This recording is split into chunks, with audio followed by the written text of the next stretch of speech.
In the world of MXGP, the guy who is probably coming in as one of the favorites to win the championship this year is going to be finally racing.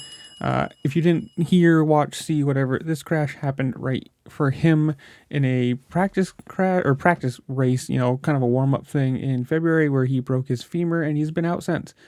And you got to say, this guy is pretty tough, pretty solid, considering these are the first races he's missed since the 2018 World Championship.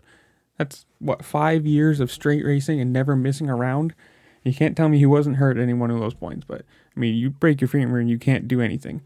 But he has said he's been on the bike for a few weeks, and the race that he's going to be doing is July 16th, the Czech Republic, so he still has 3 weeks before he actually is going to be racing.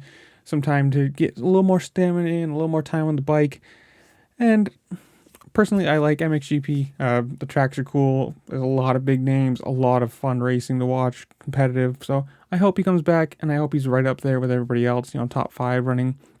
But in the comments below, you tell me.